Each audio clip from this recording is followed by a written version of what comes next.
plaisir de recevoir sur le stand de la FF Vélo Hervé Hervouette. Bonjour Hervé. Eric. Eric, pardon, c'est pareil. C'est pareil, Hein, c'est le nom il y a qui des trompe. Hervé, il y a des Eric. Vous êtes adjoint au maire de la ville d'Issoudun, Oui. une ville de vélo.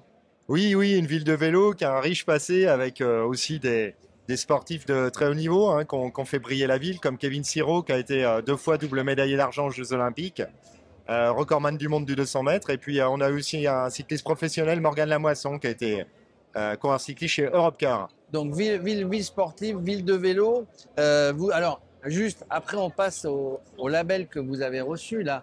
Vous êtes venu pour ça, mais bon, le Tour de France est passé à Issoudun cette année, le Tour de l'avenir aussi. C'est vraiment une ville sportive. Oui, c'est une ville avec beaucoup d'associations sportives.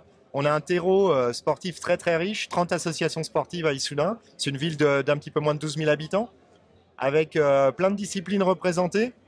Et puis, en gros, 3000 Isoldunois en licence dans les clubs de sport. Donc, c'est vraiment une ville très attachée à ses associations sportives. Donc l'adjoint au maire, il a du boulot. Donc ça, c'est plutôt bien. C'est vrai. Il est content, il est venu ici au Salon des maires, au Salon des sports.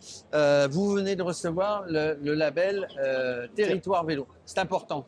Oui, c'est important parce que le vélo, ça ne se résume pas à 3 semaines au mois de juillet où on doit rouler vite.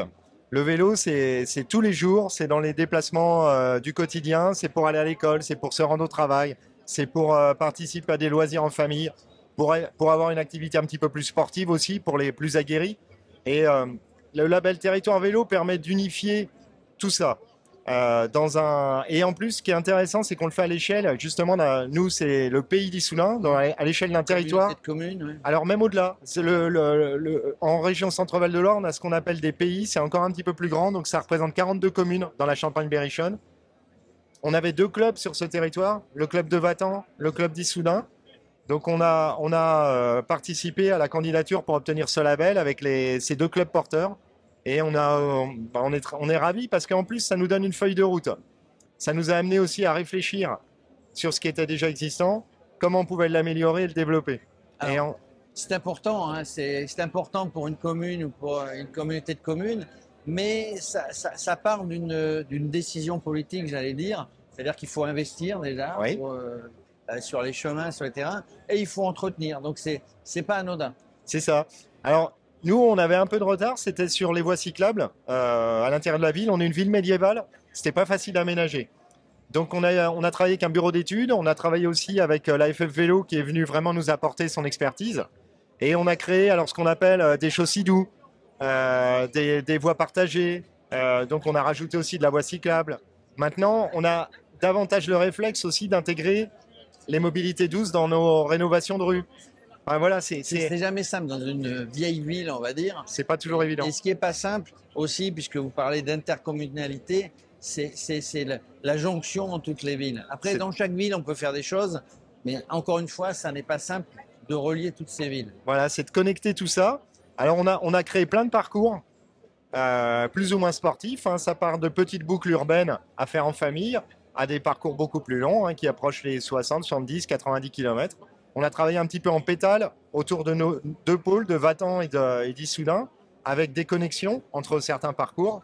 Et puis maintenant, on a l'ambition d'aller vers le gravel aussi et de développer aussi des parcours gravel. C'est-à-dire, le gravel, hein, c'est du tout-terrain, entre guillemets, aménagé, où on passe, si vous avez des vignes, on peut passer dans les vignes, on peut passer dans les forêts. C'est entre le VTT. Donc en gros, entre le VTT et le vélo de route, en fait, vous proposez à tous les sportifs ou à tous les gens qui veulent faire du vélo, il y a le choix Voilà. pour en même temps, touristiquement, visiter le coin. C'est ça, aller vers tous les points d'intérêt, qu'ils soient historiques, gastronomiques ou paysagers.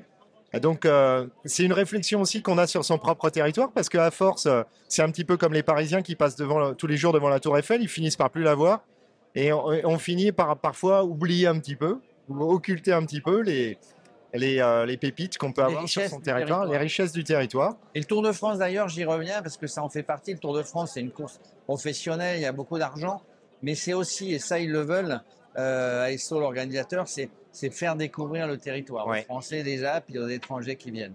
Ça, c'est vrai que c'est un plus.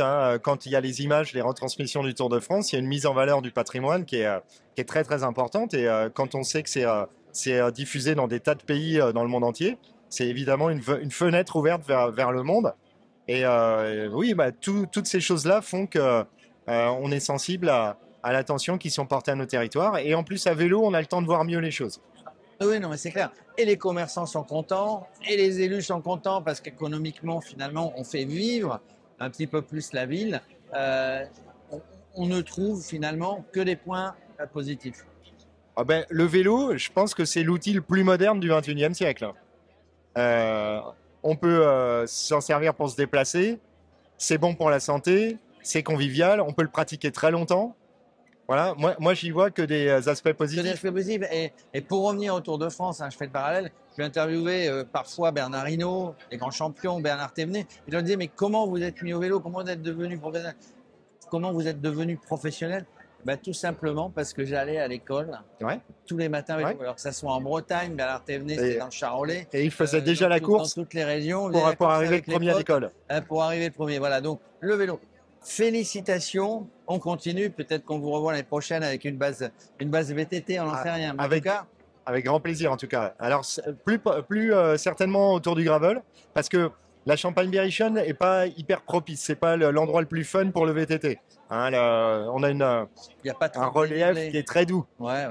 Hein, mais par contre, pour le gravel, on a beaucoup de chemins blancs et c'est très adapté. Bah écoutez, moi c'est tout ce que je vous souhaite. On se retrouve l'année prochaine. Avec grand plaisir. Merci beaucoup.